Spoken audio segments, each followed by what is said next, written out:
Now let's begin. Ryan McCann had learned long ago that silence could be louder than any argument. He stood in the back of the funeral home chapel, watching his wife Christy check her phone for the third time in 10 minutes, while their 11-year-old son Lee sat between them with red-rimmed eyes. The boy had loved his great-grandfather Edwin with the kind of pure devotion that only children can manage, spending every Saturday for the past 3 years in the old man's workshop, learning about locks, keys, and the stories they held. Edwin McCann had died quietly in his sleep at 87, his calloused hands finally still after 40 years of working with metal and mechanisms. The funeral was small. Ryan's father had passed when Ryan was young, and Edwin had been the only real father figure he'd known. Most of the attendees were former clients, elderly men and women who remembered when Edwin had installed their first deadbolts or rescued them from locked cars. The Stark family occupied an entire pew near the front, though Ryan suspected they'd only come to ensure the old man was truly dead. Christy's father, Gordon, sat with his arms crossed, his expensive suit seeming out of place among the modest crowd. Her mother, Maxine, wore black pearls and an expression of practiced grief that didn't reach her eyes. Carlton, Christy's older brother, kept checking his Rolex as if timing how long he'd have to endure this display of lower-class mourning. Ryan had married into the Stark family 8 years ago, back when he still believed love could bridge the gap between his working-class upbringing and their old-money world. He'd been a project manager for a construction company then, ambitious and hopeful. Now he managed a small hardware store in town, a steady job that would never impress the Starks but kept food on the table and gave him time with Lee. How much longer? Christy whispered, her perfectly manicured nails tapping against her clutch. It's your grandfather's funeral, Lee said quietly, his voice cracking. Show some respect. Christy's eyes flashed, but before she could respond, the service ended.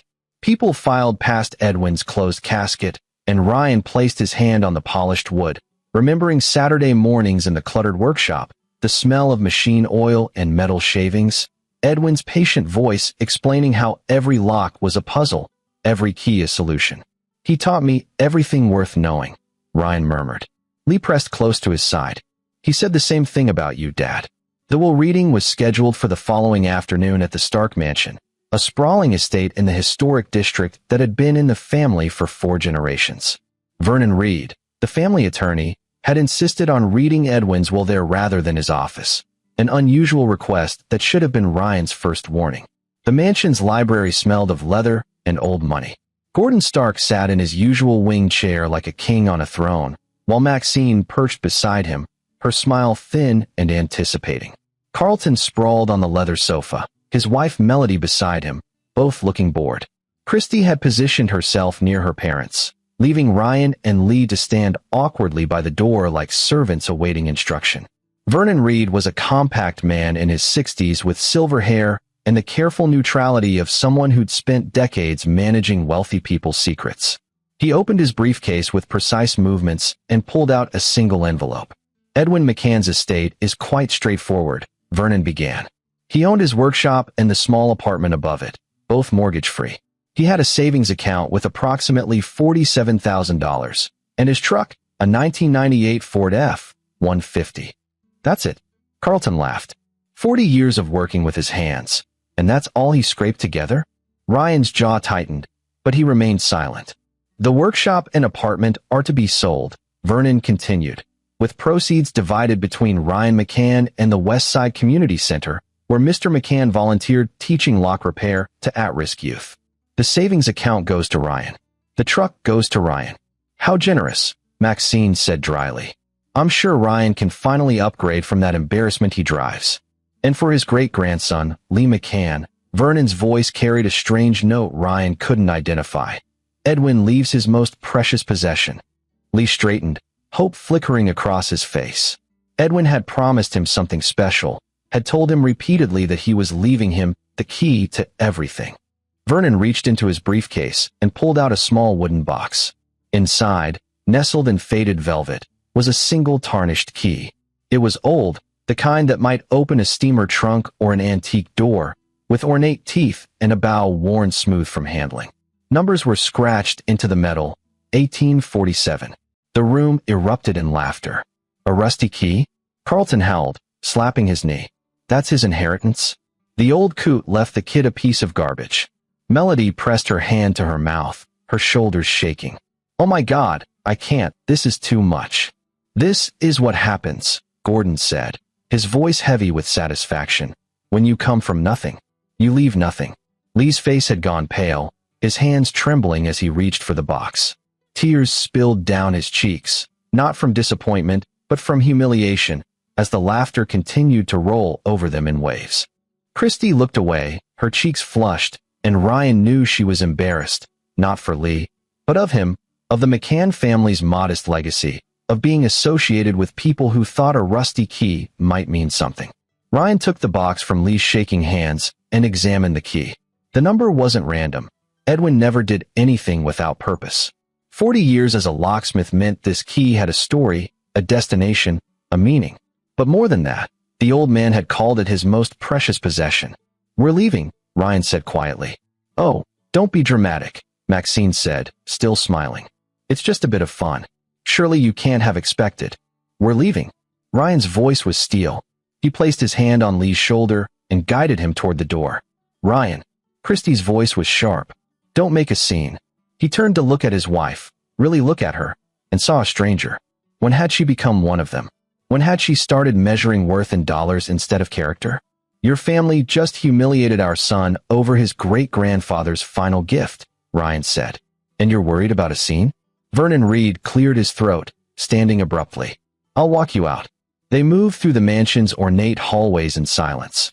Lee's quiet sobs the only sound. Outside, the autumn air was crisp, carrying the smell of fallen leaves and coming rain. Vernon paused on the front steps, adjusting his glasses.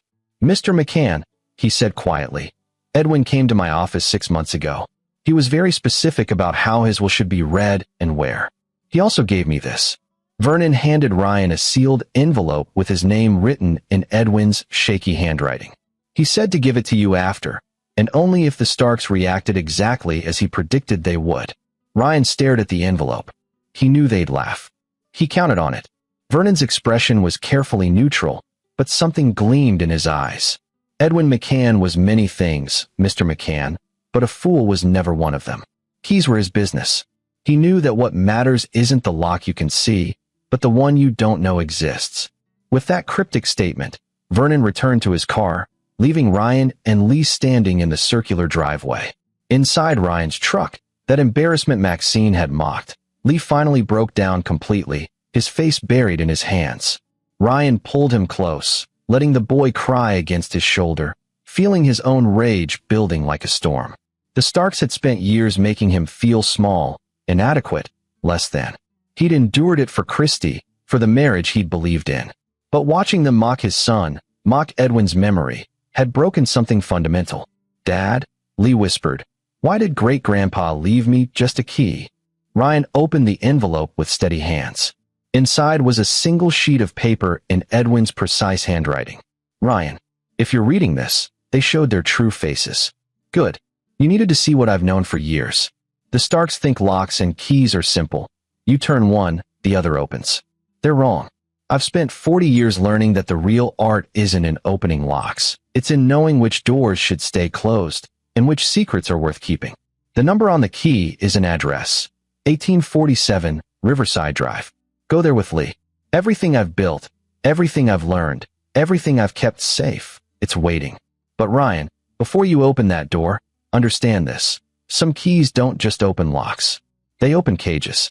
You're stronger than you know, son. Show them what the McCann men are made of. With love and faith, Edwin. Ryan read the letter twice, then handed it to Lee. The boy's tears slowed as he processed his great-grandfather's words. When he looked up, something had changed in his expression. The humiliation was still there, but it was being forged into something harder. 1847, Riverside Drive, Lee said.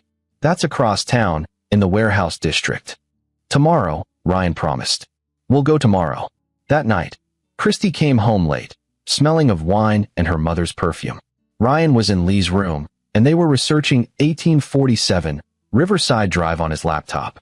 The property records showed it was a commercial building, purchased 40 years ago by E. McCann Holdings, a A company named Ryan had never heard his grandfather mention.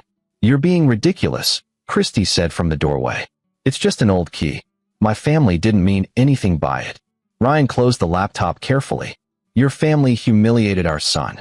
They were just surprised. A key isn't exactly. Your grandfather wasn't a fool, Christy. Neither was mine." She sighed. That particular sound she made when she thought he was being unreasonable. "Fine. Chase your wild goose chase. But when you find nothing but an empty storage unit or some old junk, don't expect sympathy from me." After she left, Lee looked at his father. What if she's right? What if there's nothing there? Ryan thought about Edwin's patient hands, teaching Lee how to pick a lock, explaining that every mechanism had a purpose. He thought about 40 years of work, of secrets kept and trust earned. "Then we'll know," Ryan said. "But your great-grandpa never did anything without a reason. He left you that key because it means something. And whatever we find tomorrow, we're going to honor his memory by seeing this through." Together? Together. Neither of them slept much that night. Ryan lay in the guest room. He'd been sleeping there for months, another sign of his failing marriage, and thought about Vernon Reed's words. Keys were his business. He knew that what matters isn't the lock you can see, but the one you don't know exists. What had Edwin known? What had he kept locked away? And why had he wanted the Starks to reveal themselves before Ryan discovered it? The questions churned through Ryan's mind until dawn broke over the city, painting the sky in shades of gold and red. It was Saturday, and the hardware store was closed. Lee was already awake, the rusty key clutched in his hand, when Ryan knocked on his door. "Ready?" Ryan asked. Lee nodded, his jaw set with determination that reminded Ryan painfully of Edwin. "Let's go see what great-grandpa left us."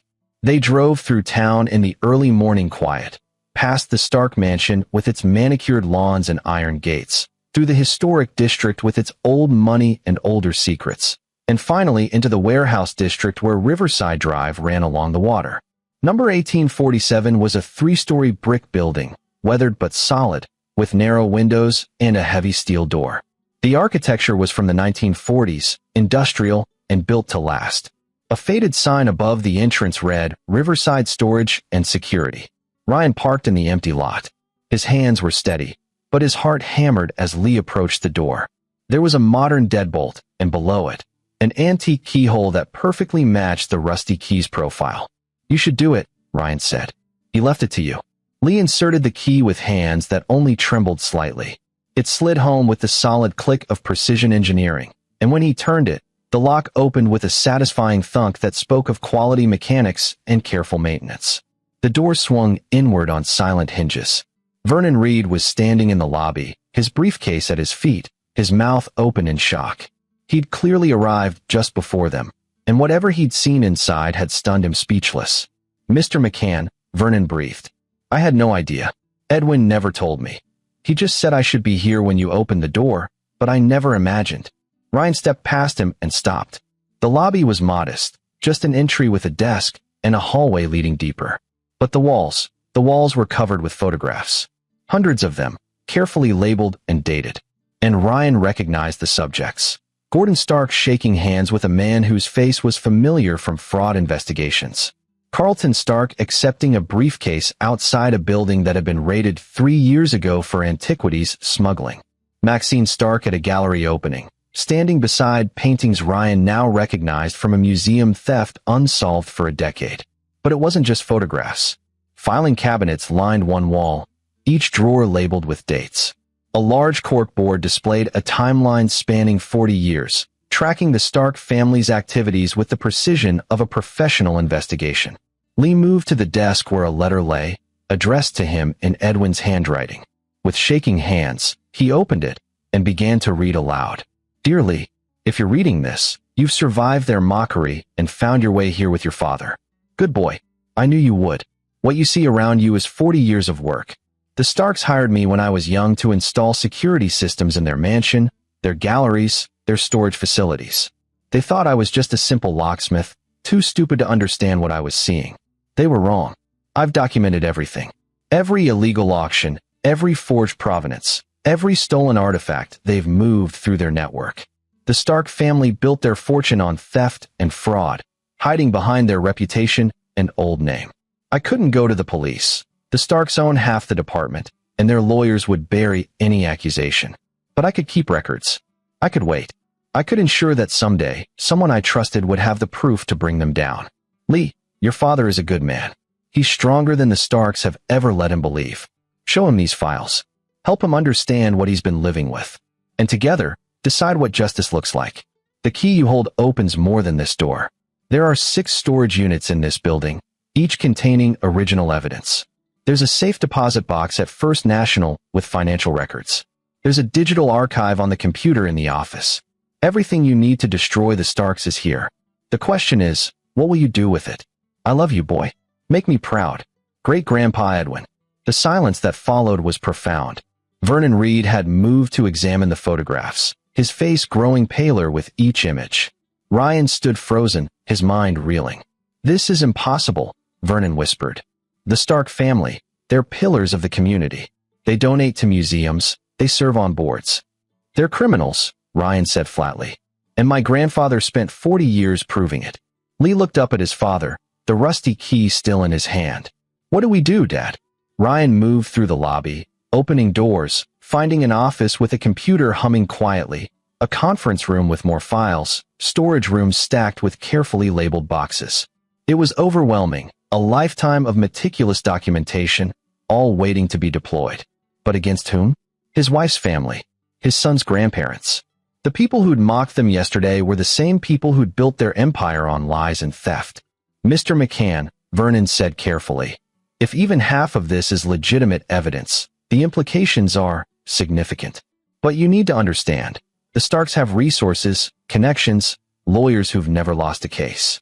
Going public with this could be dangerous. Or it could be justice, Ryan countered. He sat at Edwin's desk and booted up the computer.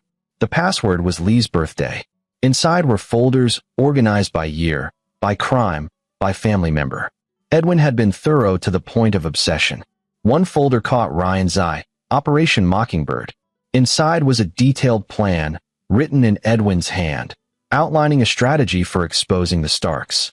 But it wasn't a simple evidence dump. It was sophisticated, targeting their reputation, their business connections, their carefully constructed lies, one by one. They'll fight back, Edwin had written. They'll use their money and power. So you can't just show the world what they are. You have to make them confess it themselves. You have to trap them in their own greed. Ryan leaned back in the chair, his mind racing. He could go to the police, hand over everything, let the system work. But Vernon was right. The Starks had spent decades building connections, paying off the right people, creating layers of legal protection. Or he could do what Edwin had planned. Something smarter. Something that would use their arrogance against them. Dad, Lee's voice pulled him back. Great-Grandpa wanted us to make them pay, didn't he? He wanted us to deliver justice, Ryan corrected gently. There's a difference. But even as he said it, he felt the anger burning in his chest. The years of condescension, of being treated as less than, of watching Christy slowly transform into her mother. The humiliation in that library yesterday, Lee's tears, their laughter. Vernon cleared his throat. I should mention something. Edwin asked me to be here as a witness, but also as your attorney if you chose to proceed with whatever you decide. He paid a substantial retainer 20 years ago, updated it regularly. Legally, I'm bound to represent you in any matter related to this estate. And morally? Ryan asked. Where do you stand? Vernon was quiet for a long moment, studying the photographs on the wall. I've represented the Stark family for 30 years. I've watched them destroy businesses, ruin competitors, and walk away clean every time. If Edwin McCann spent 40 years documenting actual crimes, he met Ryan's eyes. Then morally, I stand with the truth.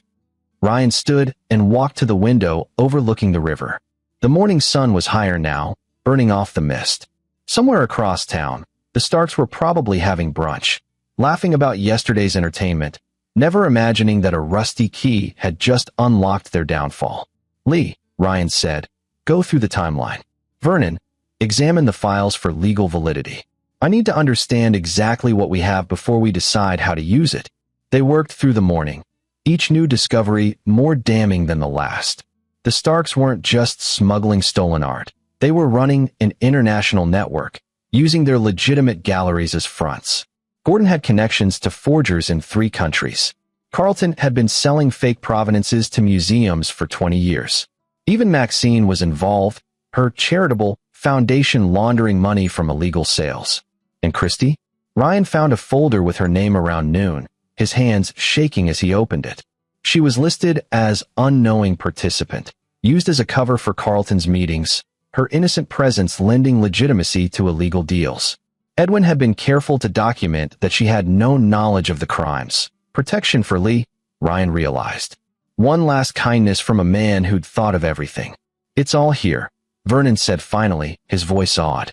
Financial records, photographs, testimony from Edwin about the security systems he installed and what they were really protecting. Shipping manifests for stolen goods. Insurance fraud documentation. Money laundering trails. This isn't just evidence, it's a prosecutor's dream. Then why didn't Edwin go to the police? Lee asked. Ryan knew the answer. He'd found it in another letter, this one addressed to Vernon, explaining everything. The Starks had purchased their immunity carefully over decades. Police commissioners, judges, district attorneys, all influenced or owned. Edwin had tried once, 20 years ago, and nearly been arrested himself for breaking and entering. They'd discredited him, threatened his livelihood, made it clear that a simple locksmith would never touch them. So he'd waited. He'd documented. He'd prepared. And he'd placed his faith in his grandson-in-law, the man the Starks had spent years trying to break. Ryan pulled out his phone and made a call he'd been considering all morning. The phone rang 3 times before a familiar voice answered. Detective Dwayne Norton. Dwayne, it's Ryan McCann. We worked together on that construction fraud case 5 years ago. Ryan, haven't heard from you in ages. What's going on? I need to talk to you about something big. Very big. But not officially, not yet. Can we meet? There was a pause. How big? Big enough that I need someone I trust before I involve the department. Another pause, longer this time. Riverside Diner. 1 hour. Come alone. Ryan hung up and turned to find Lee and Vernon watching him. We're going to do this right, he said. Edwin didn't build this case for revenge. He built it for justice. We're going to give the Starks exactly what they deserve, but we're going to do it legally, thoroughly, and in a way they can't escape. What about Mom? Lee asked quietly. It was the question Ryan had been avoiding. Christy was technically innocent according to Edwin's files, but she was still a Stark. Still part of the family that had built its fortune on crime. Still the woman who'd stood by yesterday while her family humiliated their son. We protect her as much as we can, Ryan said finally. But Lee, you need to understand, your mother is going to have to choose. And she might not choose us. Lee's jaw tightened, but he nodded.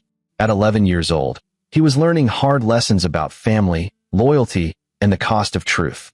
The meeting with Dwayne Norton was tense. The detective listened with increasing disbelief as Ryan outlined what Edwin had discovered, offering to show him just enough evidence to prove the case was real. Dwayne had his own history with the Starks. They'd blocked his investigation into an art theft 3 years ago, using political pressure to shut him down. If this is real, Dwayne said slowly, if even a quarter of what you're saying is documented, Ryan, this would be the biggest case this city has ever seen. It's real, all of it, but we need to be smart. The Starks will fight back with everything they have. Dwayne leaned back, his detective's mind clearly working through scenarios. We need the FBI. Art crimes, international smuggling, it's federal jurisdiction. And we need to move fast once we start. The moment the Starks know we're coming, they'll destroy evidence, flee the country, call in every favor they've accumulated. How fast could you mobilize? With what you're describing, I could have federal agents here in 48 hours. But Ryan, Dwayne's expression grew serious. Your wife is a Stark. You live in their house half the time. They're going to see this as betrayal. They betrayed themselves, Ryan said quietly. I'm just delivering the bill. They spent the afternoon planning. Vernon provided the legal framework, Dwayne the law enforcement strategy, and Ryan the insider knowledge of Stark family dynamics. By evening, they had a timeline. 3 days to verify the most critical evidence, then simultaneous raids on the Stark mansion, their galleries, and their storage facilities.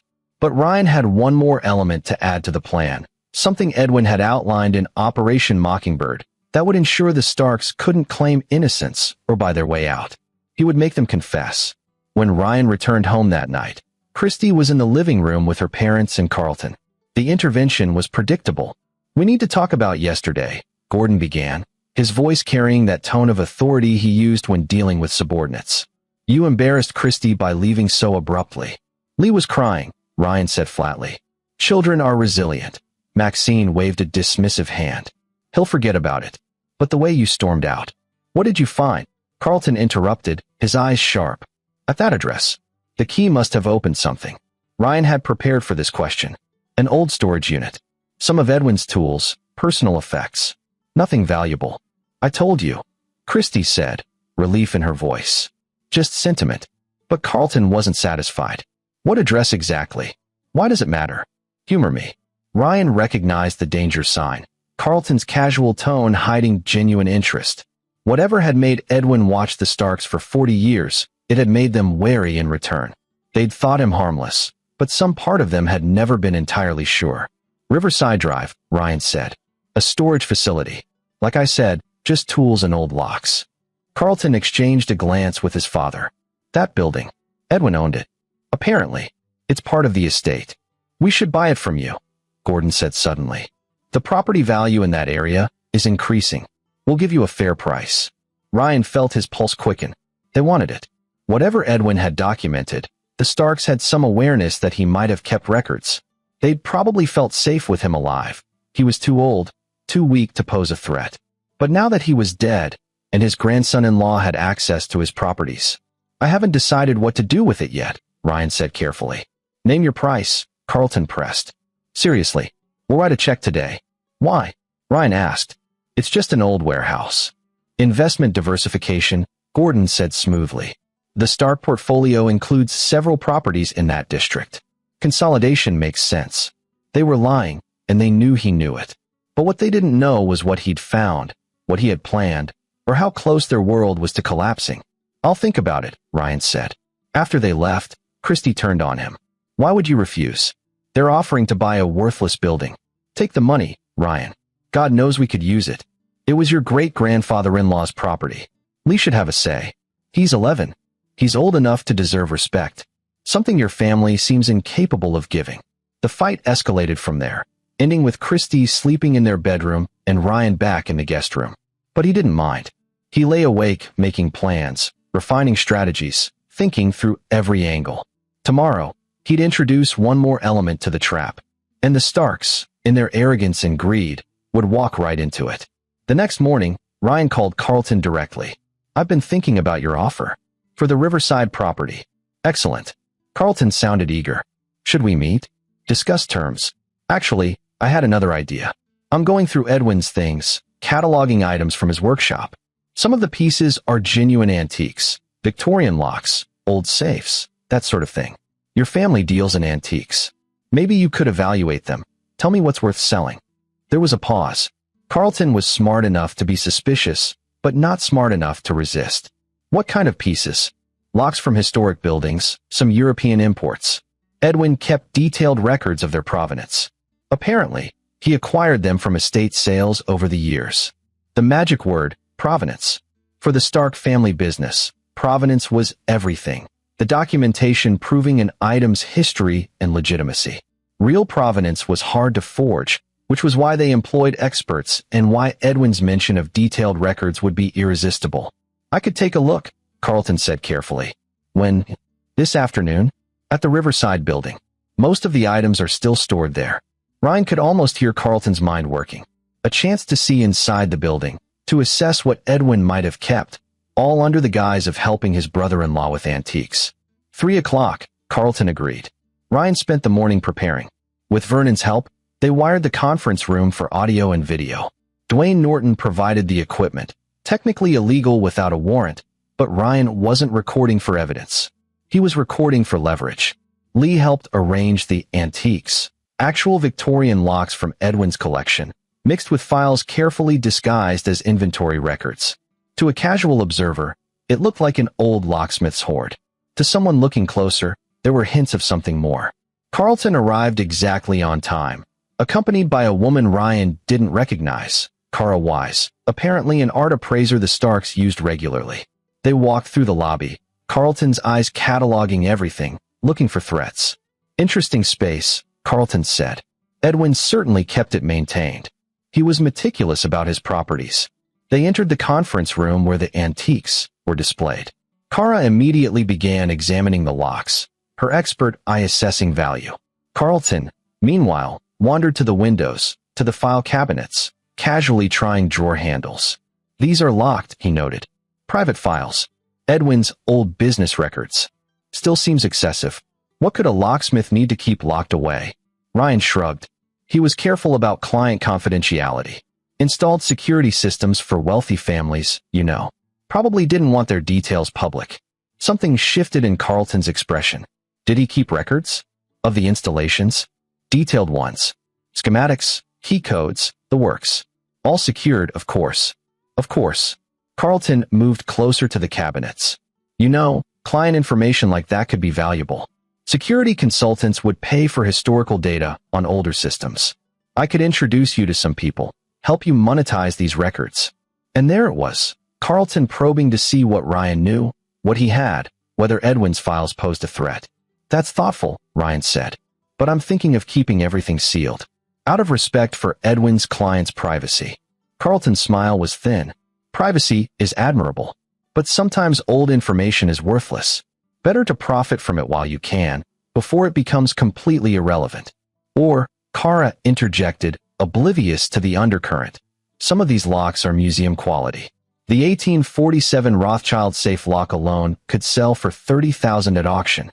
The number scratched on the rusty key. Ryan watched Carlton's face and saw the flicker of recognition. 1847, Carlton repeated. That's an unusual date for a lock design. It's the year the design was patented, Kara explained. Very rare to find one in this condition. But Carlton wasn't listening to her. He was looking at Ryan, and Ryan saw the moment understanding clicked.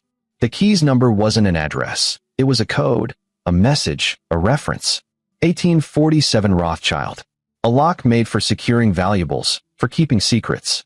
I need some air, Carlton said suddenly. Kara, finish the evaluation. I'll be outside. The moment he left, Ryan knew Carlton would make a call. Sure enough, through the window, he saw his brother-in-law on his phone, pacing, agitated. The trap was working. Carlton suspected the files existed, but didn't know what they contained or how damaging they might be. The uncertainty would drive him to action. 20 minutes later, Kara finished her assessment. The locks were indeed valuable, worth roughly $200,000 collectively. Carlton returned, his composure restored but his eyes calculating. Ryan, I have a proposal, he said. Sell me the building. I'll pay market value plus 20%. And these antique locks, I'll purchase them as well. Call it $500,000 total. $500,000. More money than Ryan had ever been offered in his life. Enough to leave Christie, start fresh, give Lee the life the Starks promised but never delivered. Why? Ryan asked simply. Because family helps family. And because. Carlton hesitated, then committed. Because I think Edwin kept files on the Stark family security systems. Detailed files. That information in the wrong hands could be a liability. I'm offering to eliminate that liability cleanly. What makes you think Edwin kept files on your family? He installed every lock and security system in our properties for 30 years. He was obsessive about documentation. And he never liked us, Ryan. You know that. He thought we looked down on him, on you. You did look down on us. Carlton didn't deny it. Perhaps, but that doesn't change the offer. $500,000. Cash. Today. You walk away, we handle any complications in Edwin's records. Ryan pretended to consider it. Lee was depending on him to be smart, to be strong, to honor Edwin's memory. But he also needed to make Carlton believe the offer was tempting. I need to think about it, Ryan said finally. Think fast, Carlton replied, his mask slipping slightly.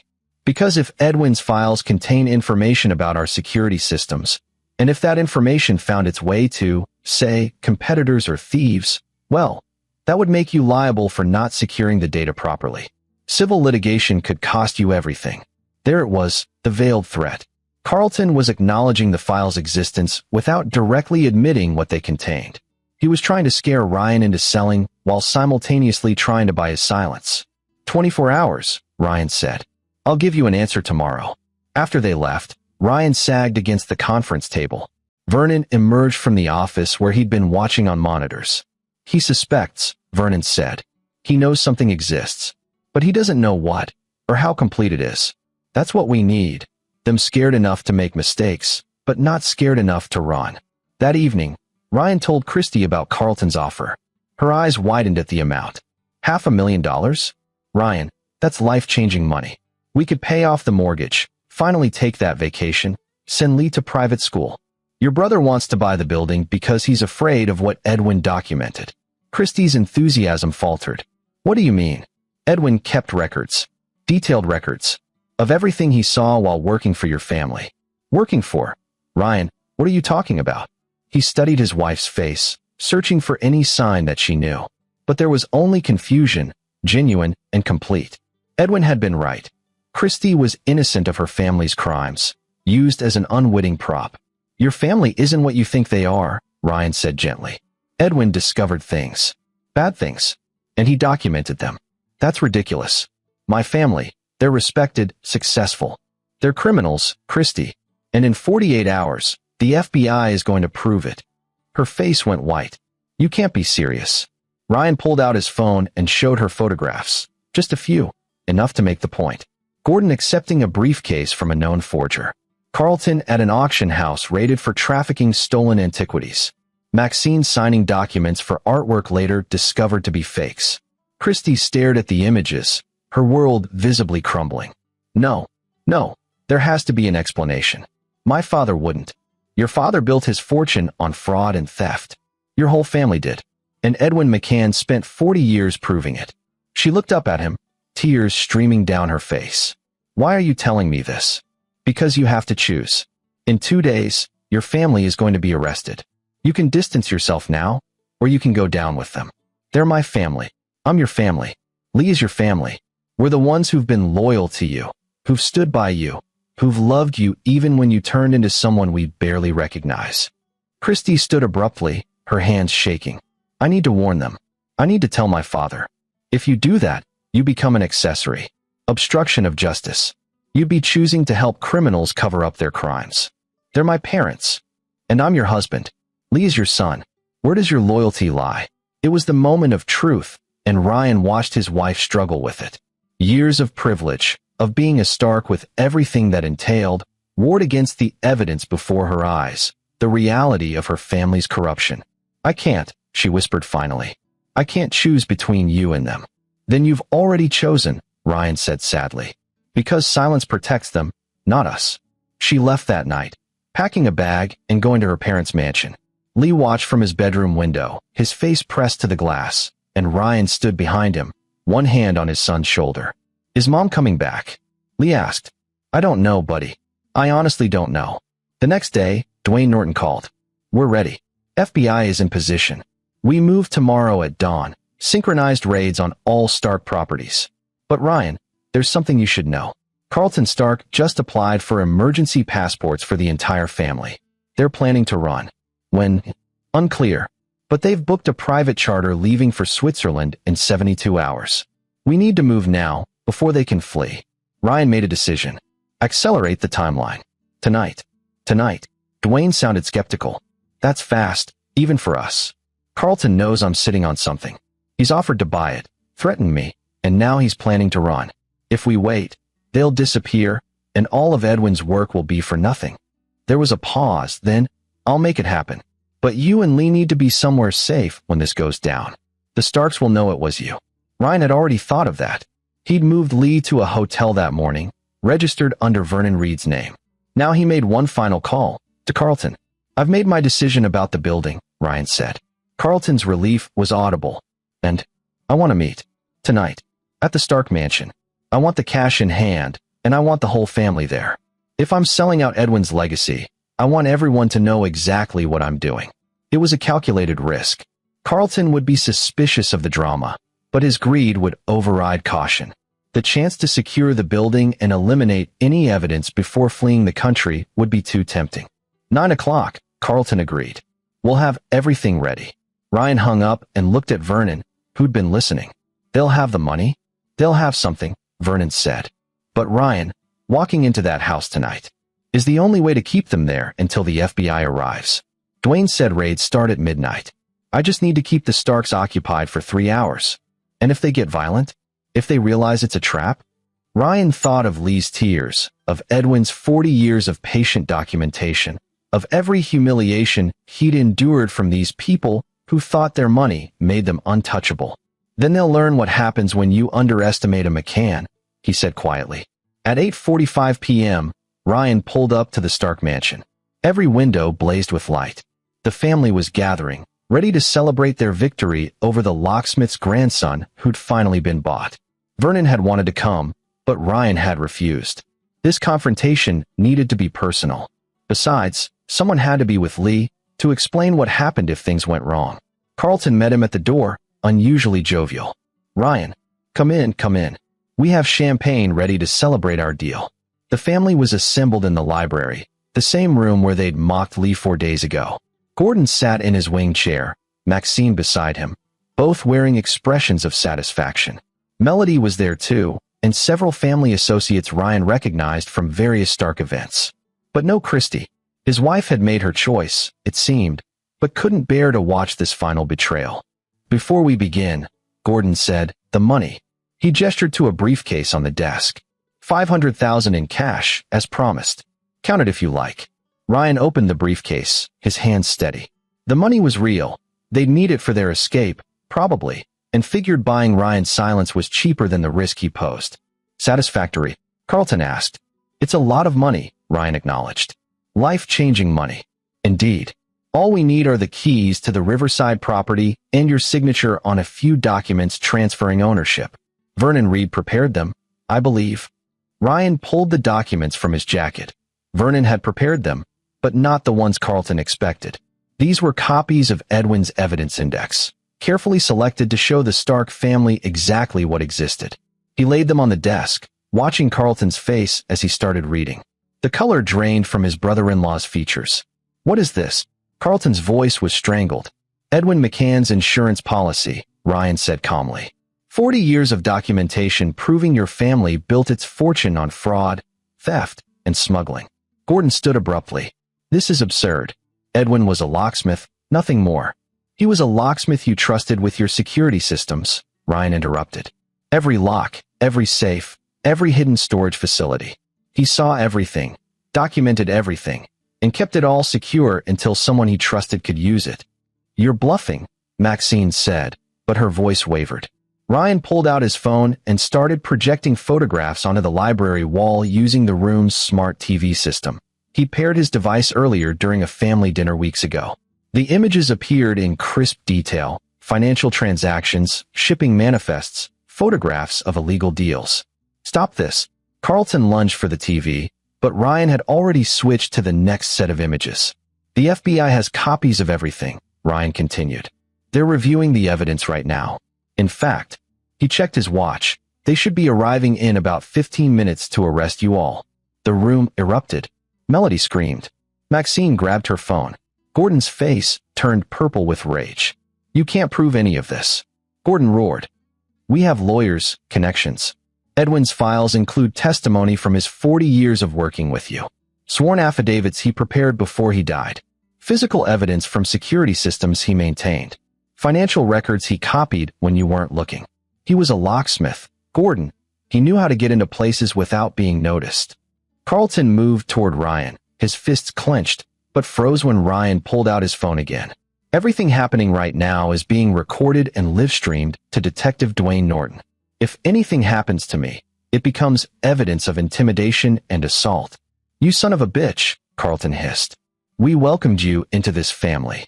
You tolerated me because I made Christie happy, and you've spent 8 years making sure I knew my place. Well, Edwin taught me something about locks and keys. Sometimes the simplest mechanism is the strongest. And he built a lock around your crimes that you'll never escape." Sirens began to wail in the distance. Maxine's face crumbled. "This will destroy us. The scandal, the shame. You destroyed yourselves," Ryan said. "Every forged painting, every stolen artifact, every illegal deal. Edwin just documented it." "We'll fight this," Gordon said, but his voice had lost its authority. "We'll tie this up in courts for years." "With what money?" Ryan asked. "The FBI is seizing your accounts right now. Your lawyers will drop you the moment they see the evidence. And your connections? Most of them are about to be arrested too. Edwin tracked your entire network. The sirens grew louder. Through the windows, Ryan saw police cars and unmarked vehicles pulling up the driveway, surrounding the mansion. Carlton made one last desperate attempt. The money. Take it. Take all of it, and the building. Just tell them you made a mistake, that the evidence isn't real. The evidence is real. Edwin's work was real. And justice, finally, is real. The front door burst open. Federal agents in tactical gear poured into the mansion, followed by Dwayne Norton and a woman Ryan didn't recognize. FBI Special Agent Antoinette Hull, according to her badge. Gordon Stark, Carlton Stark, Maxine Stark, Agent Hull announced. You're under arrest for conspiracy to commit fraud, trafficking in stolen goods, international smuggling, and about 40 other charges I'll explain in detail at the federal building. The arrests were efficient and professional. Gordon tried to argue, threatening lawsuits and calling for his lawyer. Carlton remained silent, his eyes fixed on Ryan with pure hatred. Maxine wept as the handcuffs clicked closed. Agent Hull approached Ryan. Mr. McCann, we'll need you to come with us to provide a statement. Of course. But first, Ryan turned to the remaining family associates, who'd been frozen in shock throughout the confrontation. You might want to call your lawyers. If you had any dealings with the Stark family business, the FBI will want to talk to you too. They scattered like roaches when the lights came on. Outside, news vans were already arriving, cameras filming as the Stark family was let out in handcuffs. It would be the lead story by morning, the fall of one of the city's oldest, most respected families. Dwayne Norton pulled Ryan aside. That was reckless, keeping them talking until we arrived. It was necessary, and I had backup. Ryan gestured to his phone. Vernon was listening the whole time, ready to send in cavalry if needed. Edwin trained you well, Dwayne said with a slight smile. You're every bit as patient and thorough as he was. At the federal building, Ryan spent 4 hours providing detailed testimony about Edwin's files, the Riverside property, and his interactions with the Stark family. Agent Hull was impressed by the organization of the evidence. Your grandfather was methodical, she said. Most of our work is already done. We'll be building cases for years based on his documentation. He wanted to see justice, Ryan said. He just didn't live long enough to deliver it himself. So he trusted you to finish it. That's quite a legacy. It was nearly 4 a.m. when Ryan finally left the federal building. Vernon was waiting with Lee, both looking exhausted but relieved. Dad, Lee ran to him, and Ryan caught him in a fierce hug. It's over, Ryan murmured. Great-grandpa's work is done. What about Mom? Lee asked quietly. Ryan had wondered the same thing. Christy had been at her parents' house when the arrests happened. Her status as an unwitting participant was documented, but she'd still spent the night answering questions. Her world shattered. We'll figure it out, Ryan promised. Together. The following days were a media circus. The Stark case dominated every news cycle as more details emerged.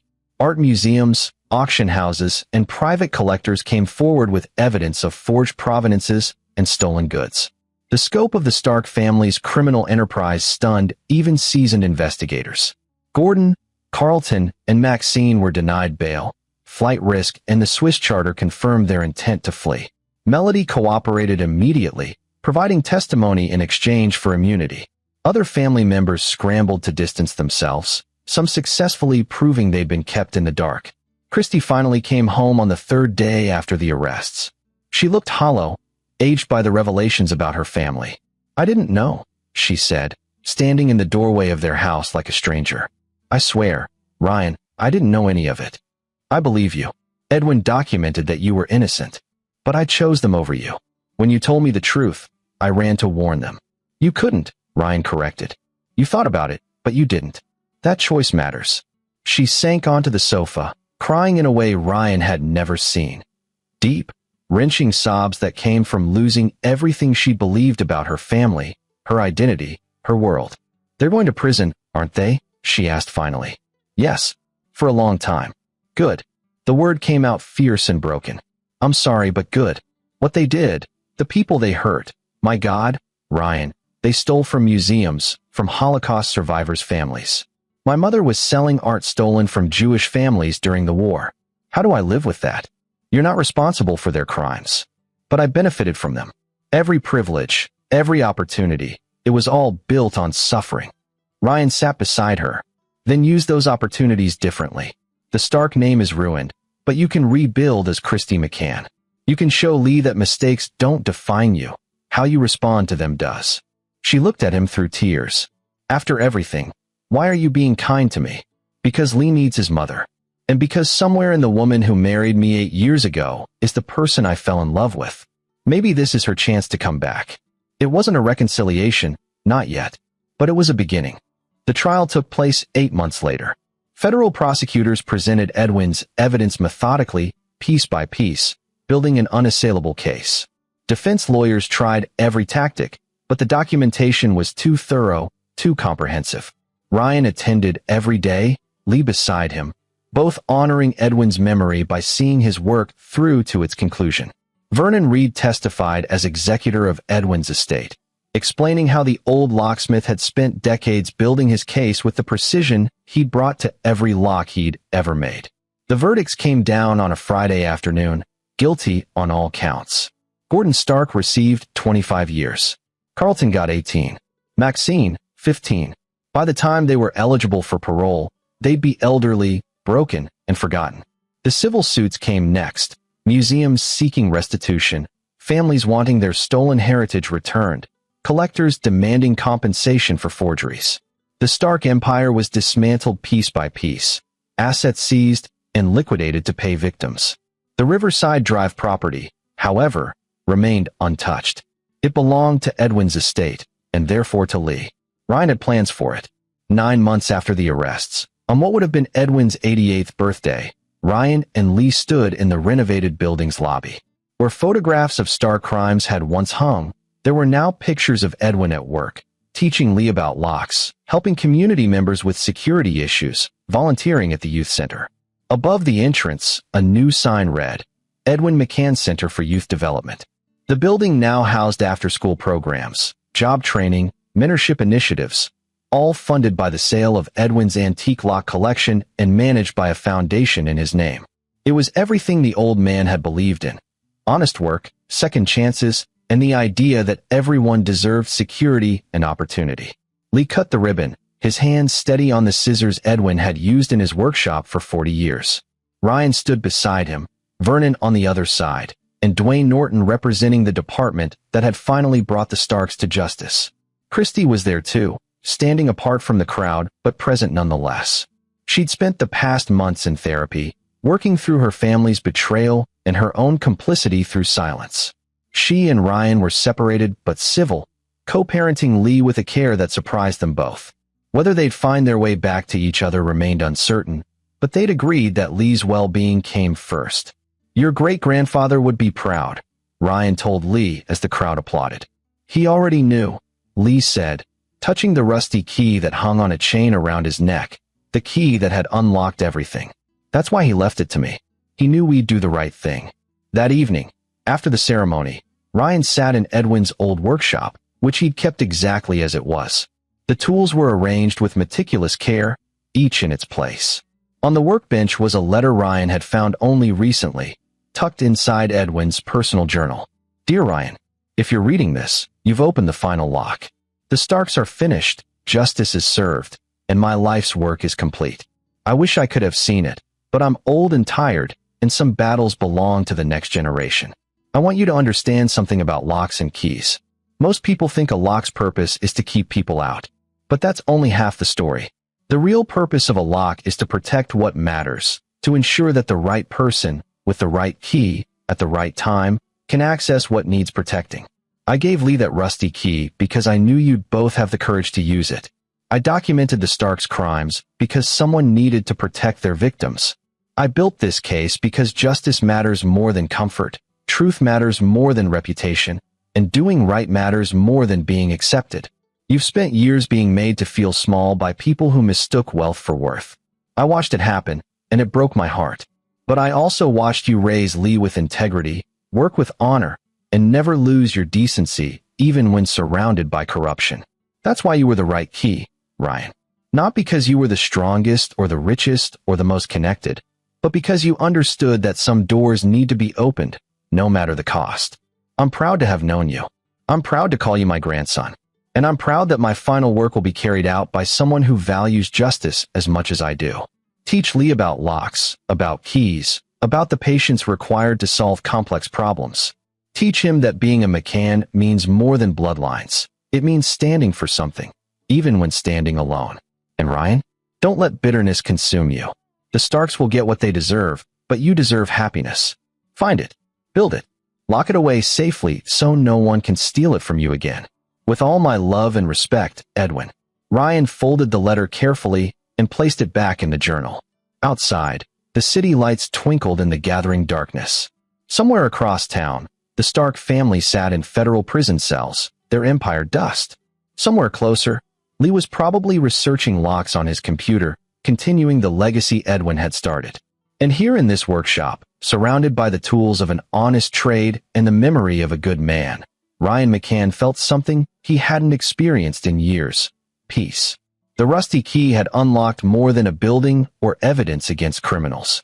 It had unlocked a truth Edwin had always known: that real wealth wasn't measured in mansions or bank accounts, but in integrity, justice, and the courage to use whatever key you were given to open the doors that needed opening. 3 years later, Ryan stood on the steps of the Edwin McCann Center, watching Lee, now 14, teach a group of younger kids about basic lock mechanisms. The boy had his great-grandfather's patience, his careful hands, his instinctive understanding that every lock told a story. The Stark family name had faded from public consciousness, replaced by newer scandals and other fallen empires. But their victims had been compensated, stolen artifacts returned to rightful owners, and families who'd lost precious heirlooms to theft finally found justice. Ryan had sold the hardware store and now ran the center full-time, creating opportunities for kids who reminded him of himself: smart, capable, underestimated. Vernon Reed served on the foundation board, as did Dwayne Norton, now promoted to captain. Christy had moved to another city, starting fresh with a new career in nonprofit work. She and Ryan had finalized their divorce amicably, and she visited Lee regularly. The bitterness had faded, replaced by mutual respect and shared commitment to their son's future. "Dad," Lee called out, holding up a particularly complex lock. "This is a Brahma. Great-grandpa had one in his collection. Did you know they were considered unpickable for decades?" "Until someone invented the right key," Ryan replied, walking over to examine it with his son. Lee grinned, the same grin Edwin had worn when explaining the beauty of a well-made mechanism. "Everything has a key. You just have to be patient enough to find it." Ryan put his arm around his son's shoulders, looking at the building that bore Edwin's name, thinking of the justice they'd delivered and the lives they'd changed. "Your great-grandfather was right about everything," Ryan said. "Keys meant something, and he gave us the most important one of all: the key to doing what's right, no matter the cost." In his pocket, Ryan carried his own key now, one he'd had made from Edwin's original design, the number 1847 engraved on it. It opened nothing physical, but it reminded him daily of the moment everything changed. The moment a rusty key stopped being just metal and became a legacy. The moment the McCann family proved that the simplest lock, built with patience and precision, could protect the most valuable treasure of all: truth, justice, and the unbreakable bond between a grandfather, a father, and a son who understood that some inheritances are worth more than gold. They are worth everything. This is where our story comes to an end. Share your thoughts in the comments section. Thanks for your time. If you enjoy this story, please subscribe to this channel. Click on the video you see on the screen, and I will see you there.